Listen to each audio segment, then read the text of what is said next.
जोहार, नमस्कार, जय भील प्रदेश।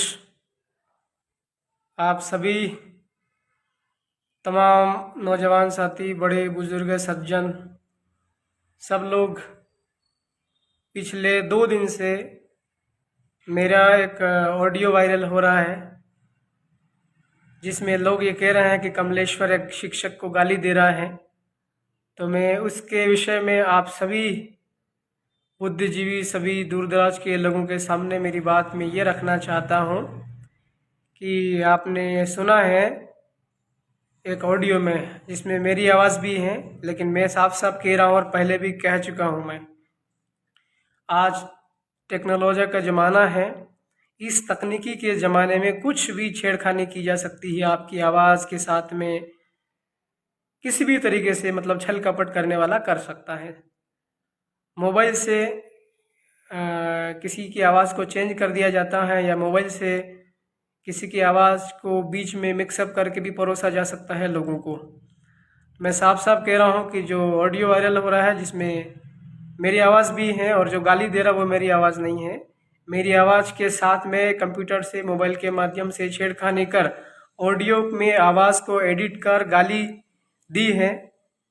तो ये सारी चीज़ें मेरे साथ में पिछले 7 सालों से, सन 2017 से चली आ रही हैं। मेरे लिए इस प्रकार कोई नई चीज़ें नहीं है। मैं पिछले 7 सालों में 10 बार मुझे जेल भेजा है इसी टाइप के लोगों ने, और मेरे खिलाफ लगभग 188 सहित 151 सहित छोटी मोटी सारी धाराओं वाले सारे केसेस को मिलाकर लगभग 35 मेरे खिलाफ मुकदमे हैं, और मुझे 10 बार जेल भेजा है लोगों ने। तो ये सब चीज़ें संघर्ष मुकाबला मैं पिछले 7 सालों से करते आ रहा हूँ। और मैं आपको इस बात का स्पष्टीकरण करना चाहता हूँ कि जिस शिक्षक के साथ मेरा ऑडियो वाला जो बात चल रही है, सच तो यह है कि वो जो शिक्षक, उसका नाम राजेश है, वो जब रतलाम के कॉलेज में, वो सीनियर कॉलेज में पढ़ रहे थे और हम नए नए कॉलेज में गए थे, तो हमारा लड़ाई झगड़ा और हमारी रंजिश तो पिछले सन 2008 9-10 से है। ये लोग क्या करते थे पहले, आज तो ऐसा नहीं होता है। पहले सीनियर लोग कॉलेज में जूनियर लोगों के साथ मारपीट करते, डराते, धमकाते, कपड़े धुलवाते, रोटी बनवाते, कपड़े बर्तन साफ करवाते, ये सब चीज़ें पहले होती थी। छोटे जिले में भी और रतलाम जिले में भी ये सब चीज़ें पहले होती थी, आज ना के बराबर है। जिसको कानून की भाषा में या प्रशासन, सरकार की भाषा में उसको रैगिंग कहते हैं। तो वो जो राजेश नाम का व्यक्ति है, अभी वो सर्विस में है, शिक्षक है वो, उसके साथ मेरी लड़ाई पिछले 12 वर्षों की लड़ाई है। मैं उस व्यक्ति से बात भी नहीं करता हूँ पिछले 12 सालों से। एक बार कहीं रास्ते में मिल गए थे तो नमस्ते जरूर हुई थी, और अभी फिर उसकी कल परसों के दिन में शाम में उसका फ़ोन आया था मेरे पास में। तो जब मुझे पता है कि इस व्यक्ति से मेरा विवाद है तो मैं इससे बात क्यों करूँ, फ़ोन मैंने पहले कट किया।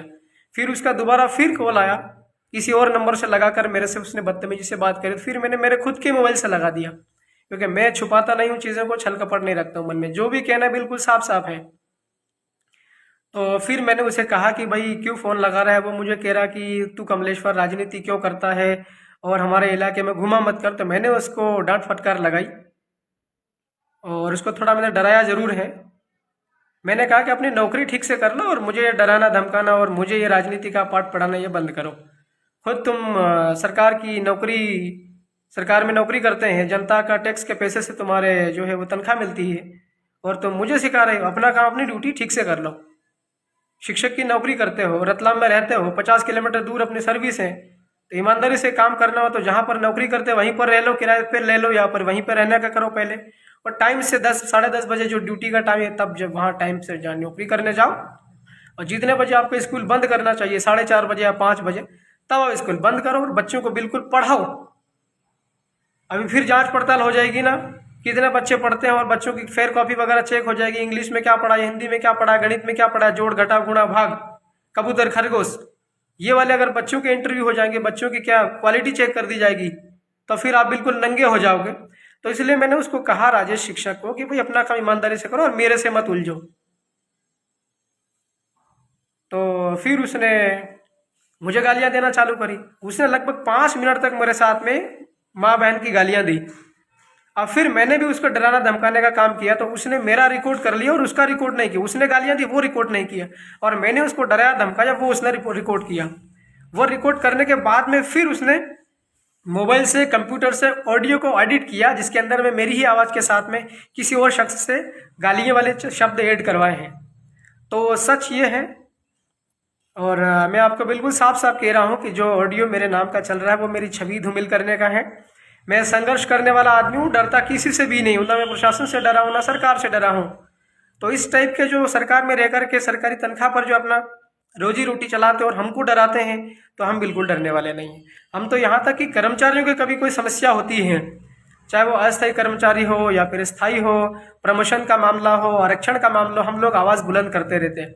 और कुछ कर्मचारी हमारी ही आवाज़ को अगर दबाने का काम करेंगे, तो हम हमारी आवाज़ को कैसे ये लोग दबा सकते हैं? हम तो आज़ाद लोग हैं, और ये सरकार में रह करके मतलब नियमों शर्तों का पालन करते हुए हमारे ऊपर चढ़ने की कोशिश करते हैं, हमें डराते हैं, हमें धमकाते हैं। तो हम डरने और धमकने वाले लोग बिल्कुल नहीं, और ना हम किसको डराते हैं ना धमकाते हैं। हमारा जो भी कहना करना बिल्कुल साफ साफ है, खुल्लम खुल्ला है, बिल्कुल साफ सुथरी बात है अपने पास में। तो मैं इस ऑडियो के जरिए आपको ये मैसेज देना चाहता हूँ कि जो ऑडियो मेरे नाम का गाली गलौज करते हुए वायरल हो रहा है वो बिल्कुल गलत है, झूठ है, मेरी छवि धूमिल करने का है।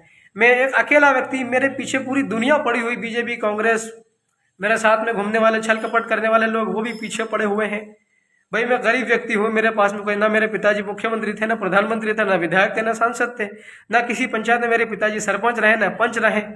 मैं बिल्कुल गरीबी से निकल कर एक लोकतांत्रिक व्यवस्था का हिस्सा बन करके लोगों की मदद करना चाहता हूँ, लोगों की बेहतरी के लिए काम करना चाहता हूँ, लोगों के अधिकारों के लिए संघर्ष करना चाहता हूँ।